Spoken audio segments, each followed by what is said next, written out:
like to present to you about our proposed development for our assignment this semester. Okay, first of all, I would like to introduce myself.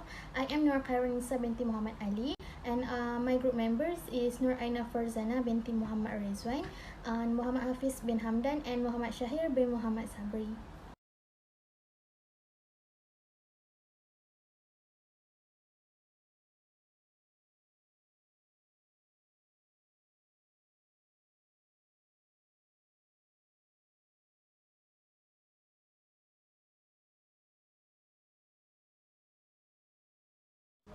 Okay, our proposed development is mixed commercial building and will be located at off Jalan Dewan Sultan Sulaiman, which is lot 777, district of Kuala Lumpur and state of Wilayah Persekutuan Kuala Lumpur.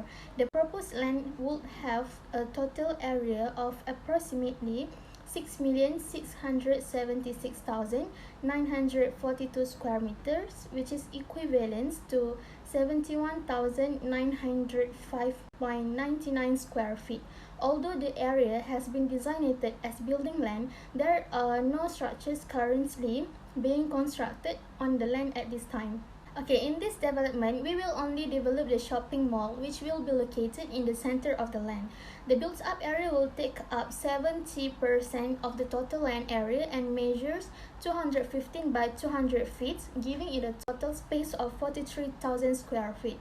Okay, the shopping mall is 4 stories tall, and it also has parking spaces in the area it occupies that is used for retail. For the open space, we will be developing a hall especially intended for holding marriage ceremonies, a water tank, and an electrical substation in order to supply the water and electricity for the uses of the whole building. Okay, in addition, we also provide road and pedestrian walk to ease the accessibility for the people to come into the shopping mall area. Okay, the road and pedestrian walk been following the scale that has been stated by the Majlis Bandaraya Kuala Lumpur.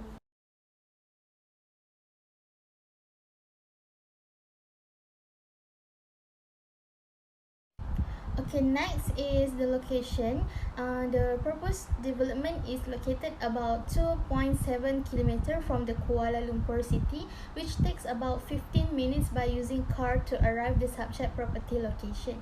Okay, the distance from the property site to the main city of Kuala Lumpur is 8.44 km.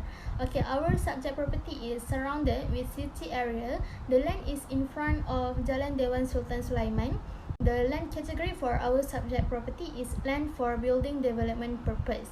Okay, the registered land area of the subject property is 71,870.00 per square feet.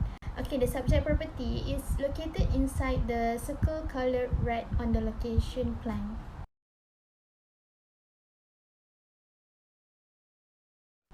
Okay, next is the neighborhood. Okay, in this area have a single story terrace house, double story terrace house, and double story semi-detached house. For example, a freehold service apartment which fronts Jalan Dewan Sultan Sulaiman is comprised of both retail and residential components, which one street away from Jalan Sultan Ismail in downtown Kuala Lumpur. Okay, the closest station to Jalan Dewan Sultan Sulaiman is Medan Tuanku, Sekolah Kebangsaan Pendidikan Khas Kuala Lumpur, Restoran Muhammad Yasin, College Rima, LRT Dang Wangi, and Sogo KL. It is located to several facilities which is residential areas such as single-story terrace house and double-story terrace house, double-story shop lot, public place for religious worship, school, special properties such as petrol station, restaurant, and other development. The nearest residential is Regalia Residence, Tropicana The Residence, and Summer Suites Residence. Kuala Lumpur is the main city that nearest with the property, which is there is a lot facilities provided such as banks, shop lot, largest mall at the city, government office, education institute, and others.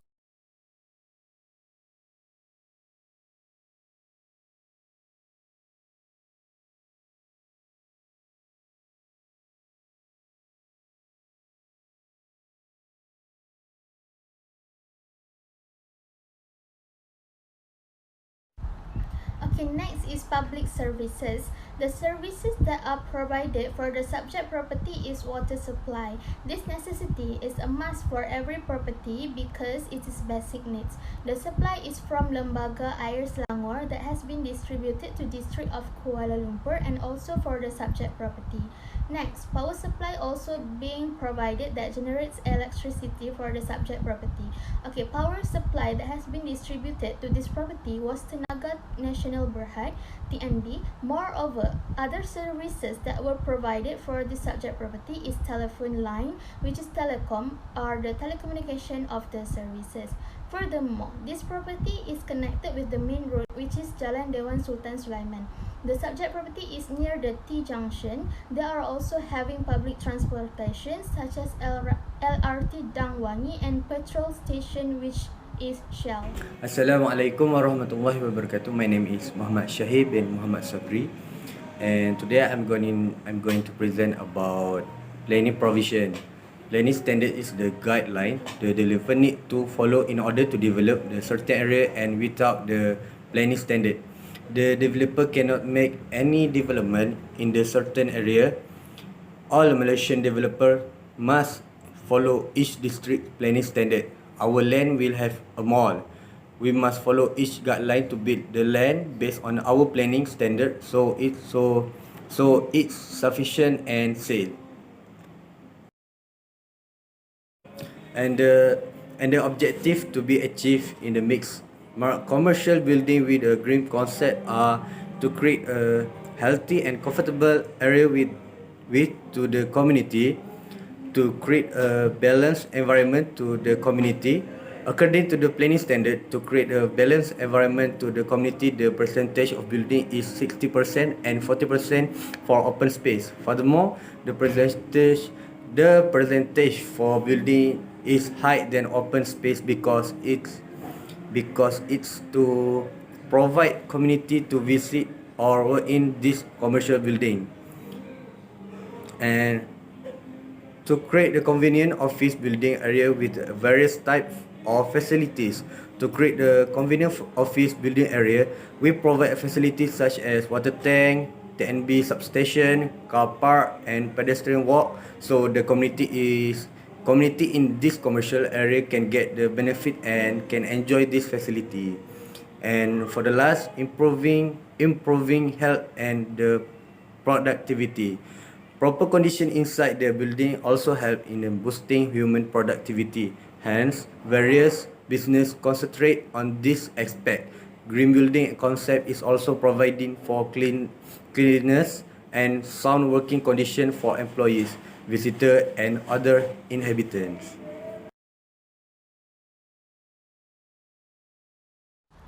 Okay, next is social economics analysis. Okay, for this part, there have 4 points that I want to point it out, which is first of all is national economy. Okay, the economy of Malaysia is stated as the third largest economy in Southeast Asia after Thailand and Indonesia, and ranked as 35th largest economy in the world. Compared to our neighbors such as Thailand, Indonesia, Philippines, and Vietnam, the labor productivity of Malaysia is higher because of the factor of high density of knowledge-based industry and application of cutting-edge economy. Okay, as shown in the pie chart, the majority of the economic activity in Kuala Lumpur is services sector, followed by manufacturing sector, construction sector, and last but not least, import duties sector. Each of these economies is giving the job opportunity to the citizens of Kuala Lumpur. Kuala Lumpur offers lots of job opportunities, and it also provided lot of services. Okay, in addition, as conference and conventions have become a significant source of income, business tourism is also growing. The tourism industry needs a very wide range of services and facilities that provide all sectors of the population with jobs and help diversify the economy of Kuala Lumpur. Throughout Kuala Lumpur, tourism's potential is enormous and must be built and promoted as a major economic generator. Okay, the second point for socio-economic analysis is employment. Okay, as shown in the chart, in terms of employed person, the trend is also increasing. In 2016, the number of employed person is 8,274,000. For the next year, which is 2017, the number increased by 171,000, and that will make the actual figure for 2017 is 8,443,000. In 2018, the number has become to 8,242,000. The trend of unemployed person is not stable from 2016 until 2019. In 2016, the figure of unemployed person is 282,000.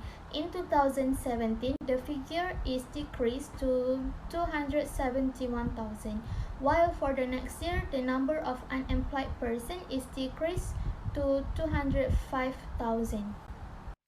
Okay, next, the third point is demographic, which is population. Okay, table shows the data of population of Kuala Lumpur from 2017 to 2019. The trends of population are keep increasing from year to year. Okay, it is forecast to have slightly increasing in growth rate for the next years. This population growth happens due to some factors such as political and economy stability, and also birth rate and death rate. Okay, population growth rate defined as rate at which the number of individuals in a population increase in a given time period.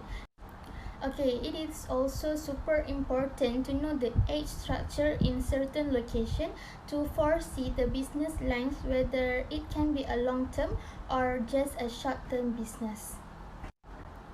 Okay, next point is income level. Okay, this is the average salary of citizen in Kuala Lumpur. As seen, the trend is keep increasing year by year. It also shows that the economy of Kuala Lumpur especially stable and keep on develop. We also sure that even after 2020, the trend will keep increase even though it is slightly increased. Okay, the last point is ethnic growth. Okay, the table shows the average household size in Kuala Lumpur in year 2016 to 2019. It is obvious that the figure is decreasing, which means the household size per house is also decreasing. Okay, but as stated in population of Kuala Lumpur, the population of Kuala Lumpur citizen is increased, whether slightly increase or drastically increase from year to year. Okay, therefore, there is no concern for us to construct a mall in our selected subject property.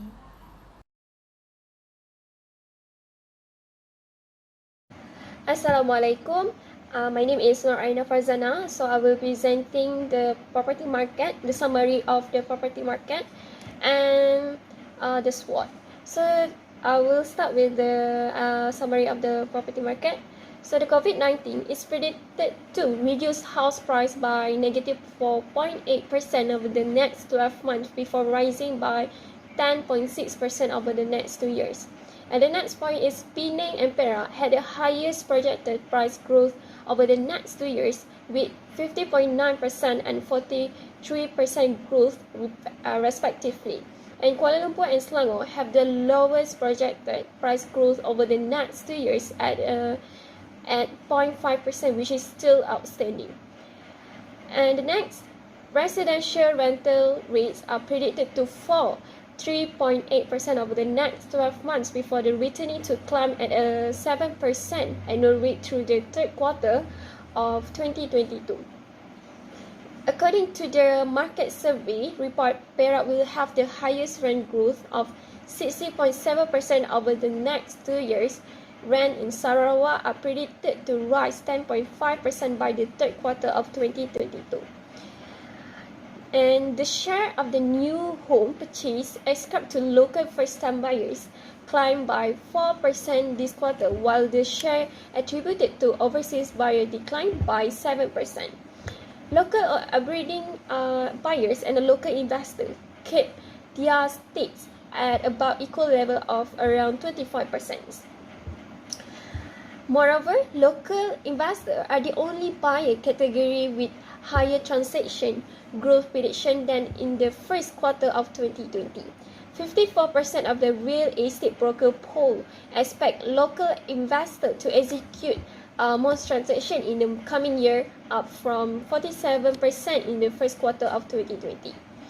Perak, Johor and Sarawak have the greatest industry forecast for growth in local investor transaction, wherein in Perak, 78% of respondents anticipate that local investors will complete more transactions in the coming year.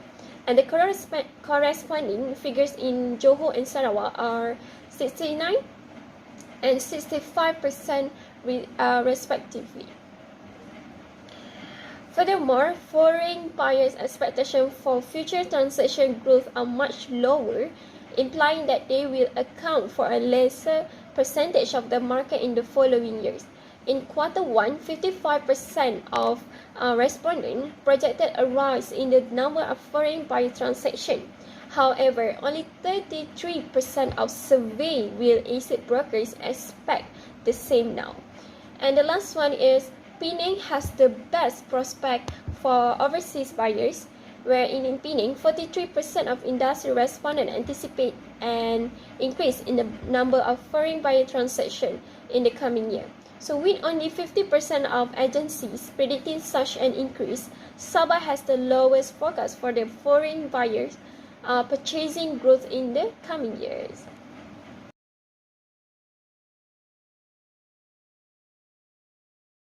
Moving to the next part, which is SWOT for the S, strength. So our strength is a location, where the site that we have chosen is strategic for purpose development because it is located nearby to the several facilities such as school, police station, hospital, recreation park, and also other development at our proposed development.